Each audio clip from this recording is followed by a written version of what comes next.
하나님 말씀 보시겠습니다. 하나님 말씀은 로마서 11장 13절에서 24절까지 말씀입니다. 이제 나는 이방 사람인 여러분에게 말합니다. 내가 이방 사람에게 보내심을 받은 사도이니만큼 나는 내 직분을 영광스럽게 생각합니다. 나는 아무쪼록 내 동족에게 질투심을 일으켜서 그 가운데서 몇 사람만이라도 구원하고 싶습니다. 하나님께서 그들을 버리심이 세상의 화해를 이루시는 것이라면 그들을 받아들이심은 죽은 사람들 가운데서 살아나는 삶을 주심이 아니고 무엇이겠습니까? 만물로 바치는 빵 반죽 덩이가 거룩하면 남은 온 덩이도 그러하고 뿌리가 거룩하면 가지도 그러합니다.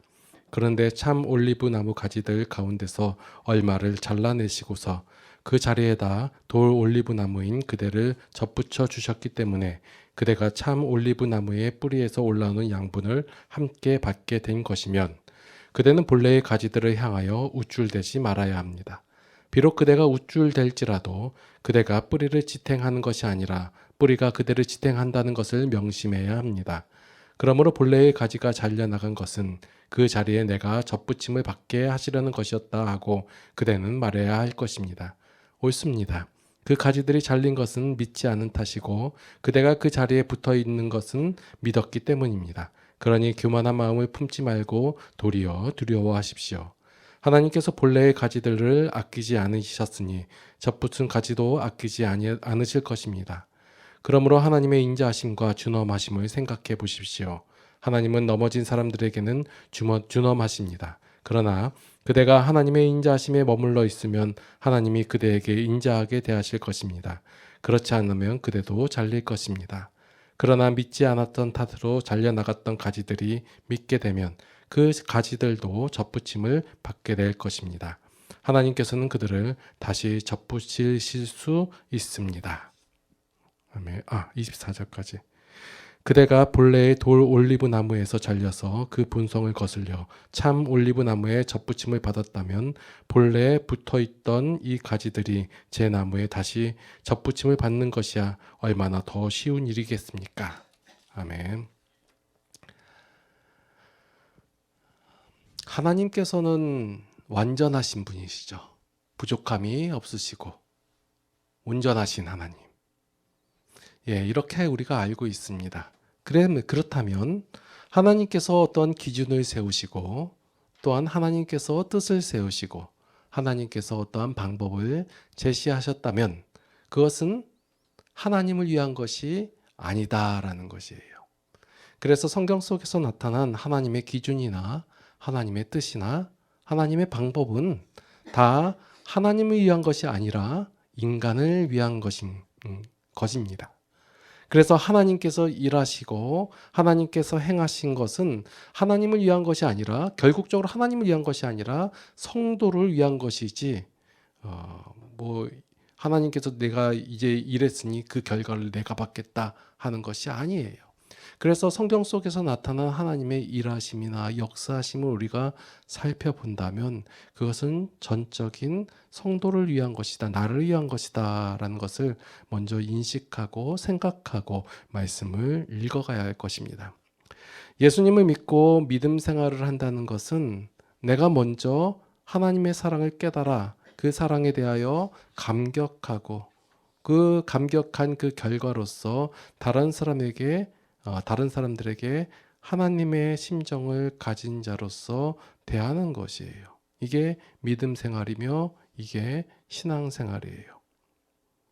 그래서 하나님을 모르고 하는 신앙 생활은 가장 힘들고 어려운 것이 아닐 수가 없습니다. 그러니까 우리가 신앙 생활을 하는데 하나님을 몰라요. 하나님이 나에게 어떻게 하시고 어떠한 심정으로 대하시고 어떠한 방식을 대하시는지 몰라요.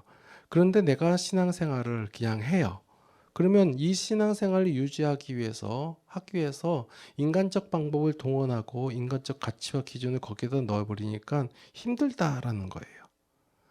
그러니까 이것에 대해서 오해를 하고 잘못 아는 게 뭐냐면 무조건 져줘야 된다, 착해야 된다, 베풀어야 된다 이렇게 알고 있다라는 거예요.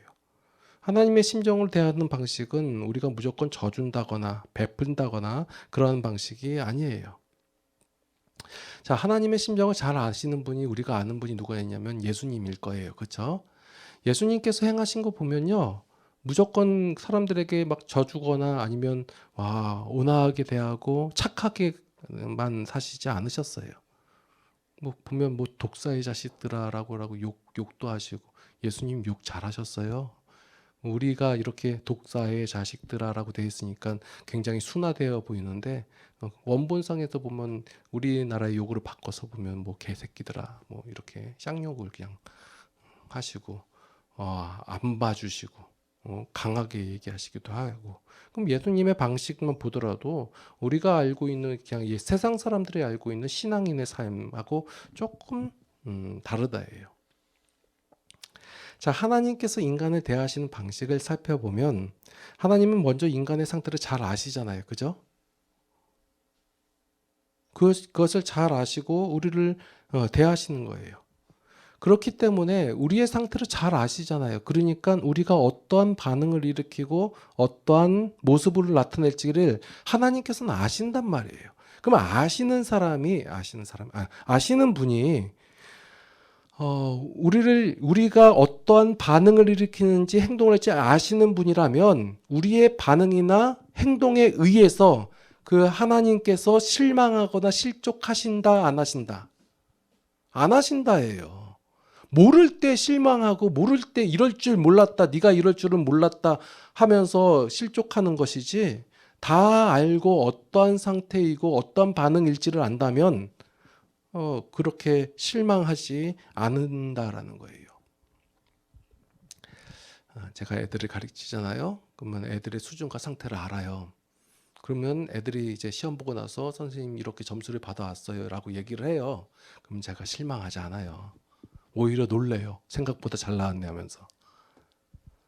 상태와 수준을 알면요, 어떤 결과가 일어날지를 알아요. 하나님께서는 바보세요? 모자라신 분이세요? 아세요. 우리의 수준과 상태를 다 아시기 때문에 우리가 어떠한 반응을 일으키면 그것을 아시기 때문에 그것에 대해서 실족하거나 실망하시지 않으세요. 그래서 가장 적절하고 적합할 때 하나님께서는 우리를 위하여 일하신다라는 거예요. 이 하나님의 목적이 무엇이냐면 우리를 죄에서 구원하시어 하나님을 알아 하나님을 닮아가는 그런 삶을 살아가게 하시는 것, 이것이 바로 하나님의 목적이에요. 여러분도 이 사실을 기억하고 계셔야 돼요. 안 그러면 자꾸 하나님께 다른 걸 바라고 요구하게 되는 거예요. 하나님의 목적은 뭐예요? 우리를 구원하셔서 우리가 하나님을 닮아가서 하나님의 삶을 우리도 살아가기를 원하시는 것이 하나님의 목적이다예요. 분명 이렇게 얘기하면 여러분들 다 동의를 하시고 인정을 하실 거예요. 그렇죠? 아닌가요? 그렇기 때문에 하나님께서는 우리의 삶의 환경을 극적으로 바꾸는 데 크게 관심이 없으세요.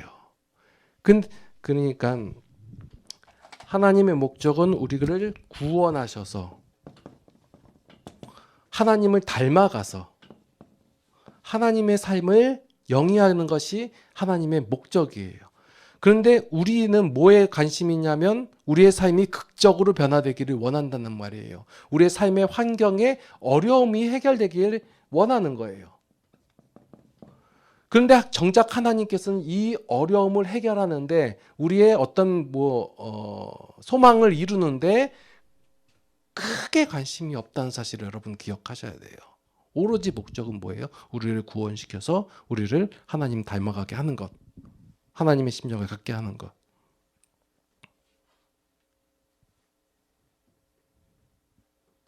그래서 하나님께서는 이렇게 목적을 가지고 우리에게 이렇게 행하실 때 우리의 반응이나 우리의 행함에 크게 실망하지 않으신다는 거예요. 그래서 이런 하나님의 선한 행실에 우리의 반응이 죄적 반응으로 나올다 할지라도 실망하지 않으신다라는 거예요.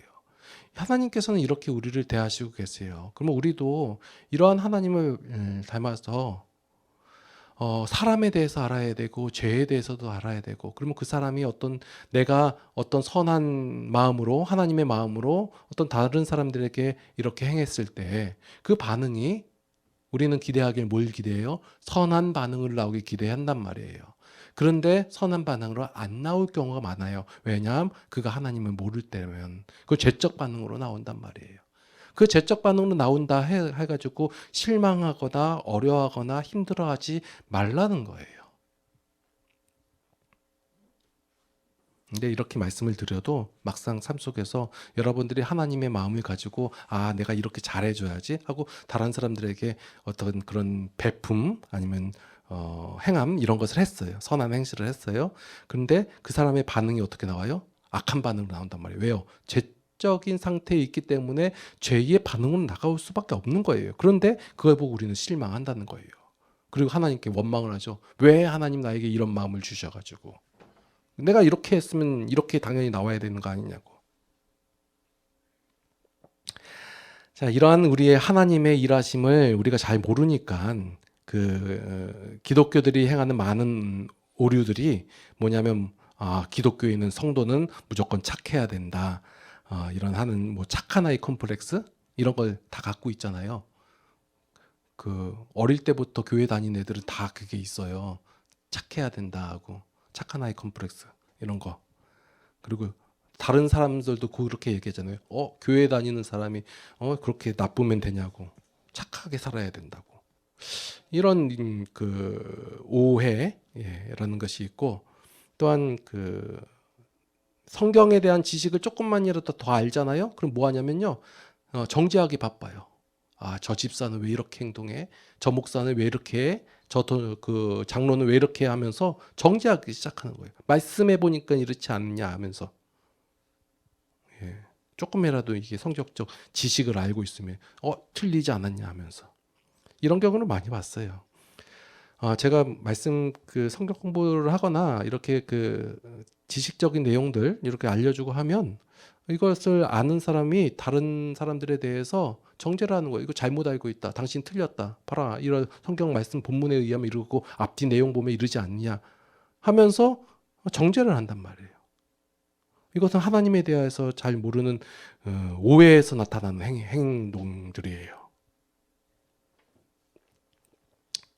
또한 어떤 오해가 있냐면 내가 하나님의 일에 대해서 헌신을 하고 어떤 행함을 한다면 하나님께서 이것을 나에게 보상해 줄 것이라는 보상의 심리가 있어요. 이게 바로 하나님에 대한 오해라는 거예요. 대부분 여기에 제가 말씀드린 착한 아이 컴플렉스나 아니면 정죄하는 거 아니면 거의 다 여기에 포함되어 있어요. 내가 헌신을 했고 행함을 했으니까 나에게 하나님께서 어떤 보상을 주시겠지. 나한테 안 주시면 내 가족한테 주시겠고 아니면 내 자손에게 주시겠지.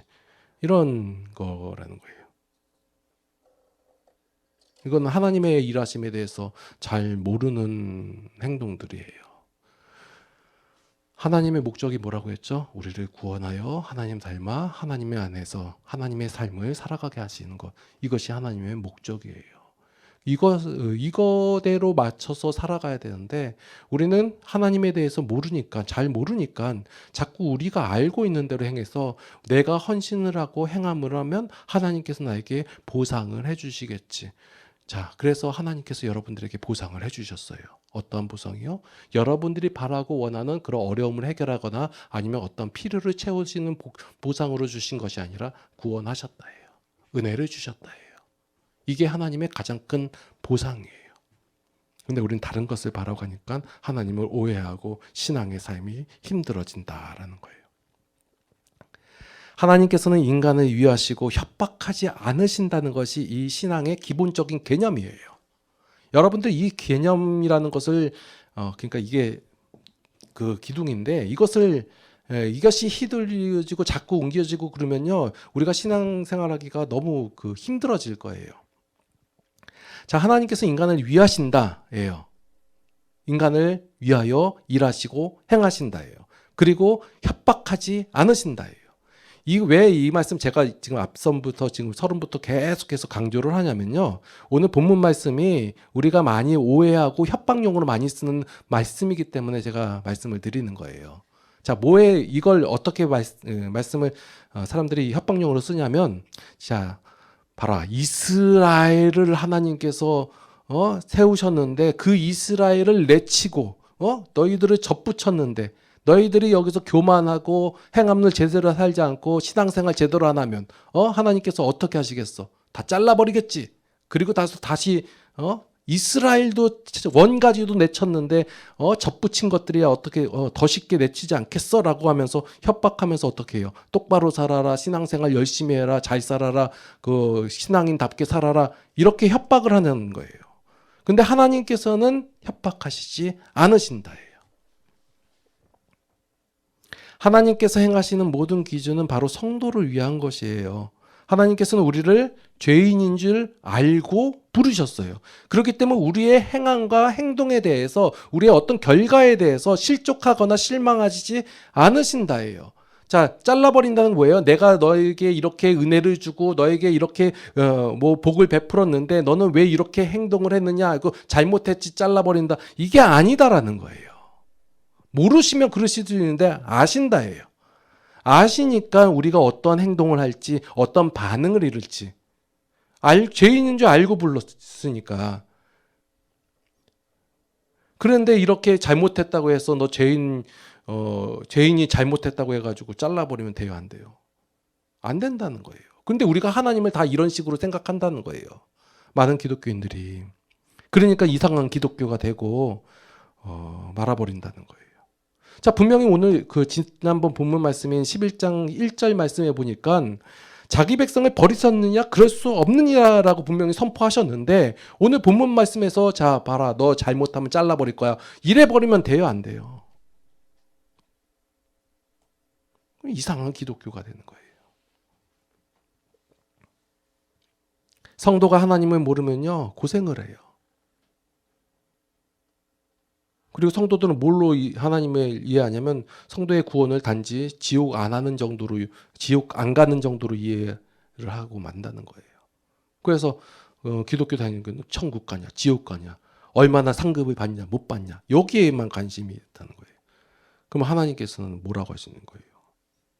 하나님의 구원을 알아라. 내가 너에게 어떻게 행하는지 아느냐. 하나님의 역사하심을 바라봐라. 계속해서 말씀 속에서 선포하시고 알려주시고 계신다는 거예요.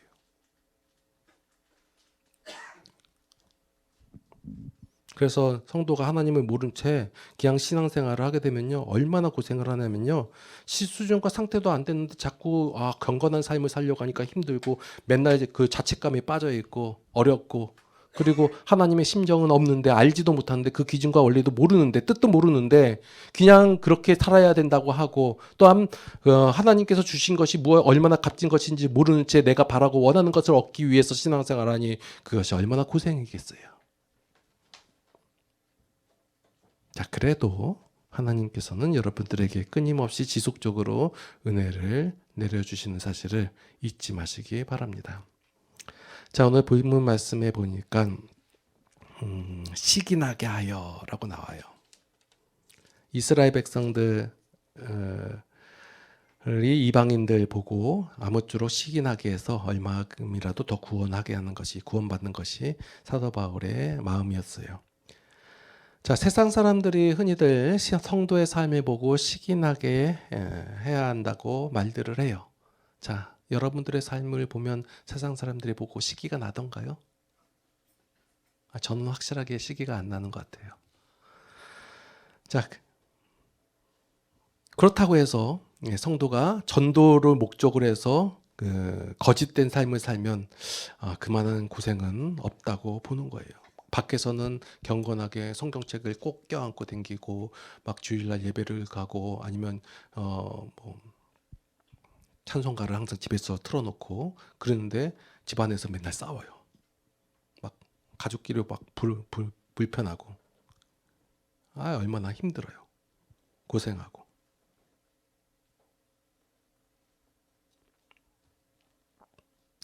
자, 세상 사람들은 언제 시기가 날까요? 우리의 삶을 보면서. 그래서 세상 사람들을 시기 나게 하려고 많이 간증들 하죠. 내가 병에 걸렸는데 나았다. 내가 어떤 아무것도 없었는데 하나님께서 이렇게 나에게 복을 주셨다. 나의 삶을 어떻게 이끌어 가셨다. 이렇게. 세상 사람들은 언제 시기가 나냐면 대부분 사총이 땅에 사면 시기가 나요. 배가 아프고. 재물을 얻었을 때, 아니면 명예를 얻었을 때, 아니면 건강을 얻었을 때, 아니면 어떤 큰 목표를 이루었을 때, 이럴 때 시기를 한다는 거예요. 만약 기독교가 그들이 가지고자 하는 그런 것으로 얻음으로 시기나게 하려고 한다면 여러분들은 기독교를 잘못 이해하고 있는 거예요. 여러분들이 나의 삶 속에 내가 잘 먹고 잘 살고 어떤 목적을 이루고 큰 부를 이루고 건강하고 아무런 그 환난과 핍박이 없는 상태로 살아야지만이 세상 사람들이 시기할 것이다라고 생각한다면 여러분들은 성도의 삶을 잘못 이해하고 있는 거예요.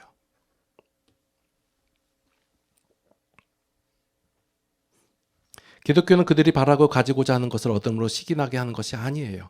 성도의 어떠한 상황과 조건과 환경 속에서도 하나님으로 인하여 참 평안이 있다면, 기쁨이 있다면 그것으로 인하여 시기나게 하여야 한다는 거예요.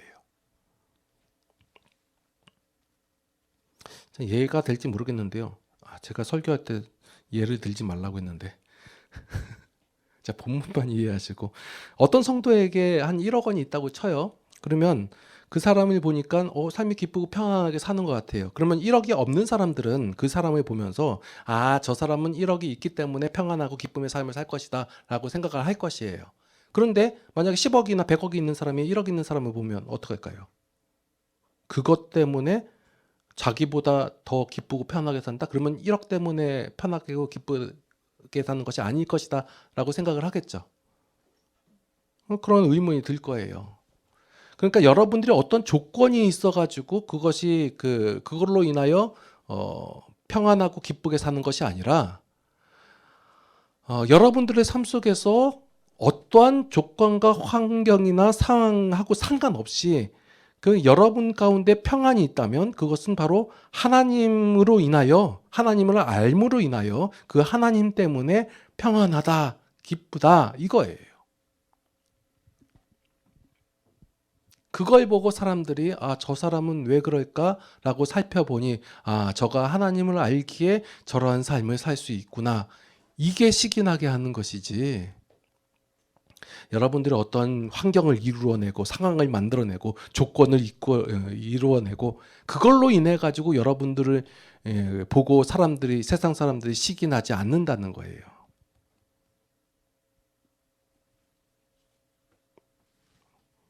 얘를 또 잘못 든 것 같기도 하고. 자, 바울이 오늘 보니까 이 모양 저 모양으로 그 모양을 갖춰가지고 다양하게 이렇게 행동하는 그 이유가 자기 동족들을 구원하고자 함이라라고 했다는 거예요. 그러니까 사도 바울은 내가 이 모양으로 나타나든 저 모양으로 나타나든 그게 중요한 게 아니에요. 중요한 건 뭐예요? 저 사람이 하나님을 알아서 하나님의 구원을 누릴 수 있으면 좋겠다예요. 그래서 여러분들의 성도의 삶은 무엇이 옳다 그러다가 아니에요. 여러분들 개판으로 사셔도 되고 어떻게 사셔도 되고 어떤 모습을 있든 그게 큰 문제가 아니에요. 그럼 목적은 뭐예요? 저가 하나님을 알아. 하나님 구원하고자 함이에요. 하나님께서도 이방을 통하여 이스라엘로 하여금 시기나게 한 거예요. 자기네가 선민인 줄 알고 하나님께 택한 백성인 줄 알았고 하나님께서 나를 이끌어 가시는 분인 줄 알았는데 근데 이방인들이 더 하나님의 백성이 되었다고 하고 그들이 또 평안한 가운데 하나님 기쁨을 누리면서 살아간단 말이에요. 그러니까 시기가 나는 거예요. 원래 우리였는데 하면서. 그러면서 다시 하나님을 바라보게 되고 하나님을 알아가고 이거예요. 하나님께서 이방인들을 통하여 이스라엘로 하여금 시기나게 하심으로 그 목적이 이스라엘을 구원하기 위함이었다는 거예요. 그러니 너희 이방인들아, 그러니까 지금 우리들 얘기하는 거죠. 자랑하지 말라는 거예요. 무엇을 자랑하지 말라는 거예요? 하나님께서 나에게 큰 부를 주셨습니다. 건강을 주셨습니다. 이런 거 자랑하지 말라는 게 아니라 구원받음을 자랑하지 말라는 거예요. 너에게 은혜 받음을 자랑하지 말라는 거예요. 그것이 너희에게 조건이 있어가지고 구원해 받은 것이 아니다라는 거예요.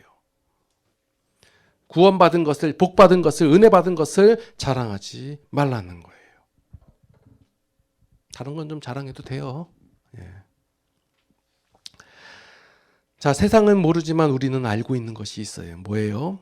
하나님께서 저와 여러분들을 사랑하시고 하나님께서 우리를 도우시고, 비록 우리가 연약함으로 인하여 부족함으로 인하여 넘어지거나 쓰러질다 할지라도 하나님께서는 우리의 그 넘어짐을 통해서 반드시 선한 역사를 만들어내실 것인 것, 이것을 우리는 알고 있는 거예요.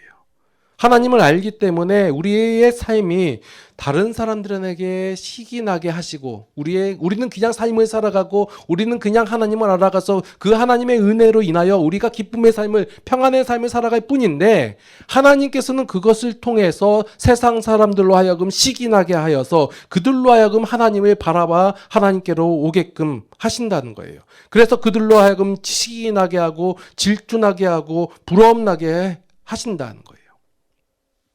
그래서 우리의 삶을 통해 그들도 하나님을 찾고 하나님을 만날 수 있도록 하는, 우리가 그의 뭐의 역할을 하는 거예요? 전도자의 삶을 살아가는 거. 그게 전도자의 삶이에요. 그게 바로 여러분들의 복음의 삶을 살아가는 거. 뭐예요? 결국적으로는 여러분들이 먼저 하나님을 알아서 그 하나님의 사랑을 깨달아 감격의 삶을 살아가는 것. 그러면 그것을 하나님께서 선용하시사 다른 사람들을 구원하시는 역할로 삼으신다는 것. 이것이 바로 하나님의 일하심이며 하나님께서 목적하신 바를 행하시는 것이다라는 거예요. 이런 삶을 살아가시기를 예수님의 이름으로 축원합니다. 아멘. 기도하시겠습니다. 하나님, 참으로 감사를 드립니다. 하나님께서는 우리의 모든 상황과 환경을 아십니다. 그래서 우리가 어떠한 반응을 하든 행동을 하든 하나님께서는 우리를 향하여 실망하시거나 실족하지 않으심에 감사를 드립니다. 이러한 사실에 우리는 하나님께서는 다 아시고 다 용서하시고 다 은혜를 베푸시니까 내 마음대로 살아야겠다라고 생각하는 것이 아니라, 이제는 우리가 하나님을 알아서 그 하나님의 심정과 마음으로서 삶을 살아 하나님께서 주신 참 기쁨의 삶을 누리기를 원하는 마음이 들게 하여 주시옵소서. 참 우리는 마음이 완악합니다. 그래서 하나님께서 우리에게 은혜를 내려주실 때에도 불구하고 우리가 하나님을 저버리고 하나님을 바라보지 않을 때가 많이 있습니다. 하나님, 이러한 저희들을 용서하여 주시옵고, 이제는 우리가 하나님을 바라보아 하나님을 알아서 그 하나님의 심정과 마음으로서 우리의 신앙의 삶을 살아갈 수 있도록 인도하여 주시옵소서. 이제는 우리 주 예수 그리스도의 무한하신 은혜와 하나님 아버지의 극진하신 사랑하심과 성령님의 감화 감동 교통 인도 보호 역사심이 이제 하나님을 알아 그 하나님을 누리는 삶을 살아가기를 원하는 모든 성도들 머리 위에 이제로부터 영원토록 함께 하시옵기를 간절히 축원하옵나이다. 아멘.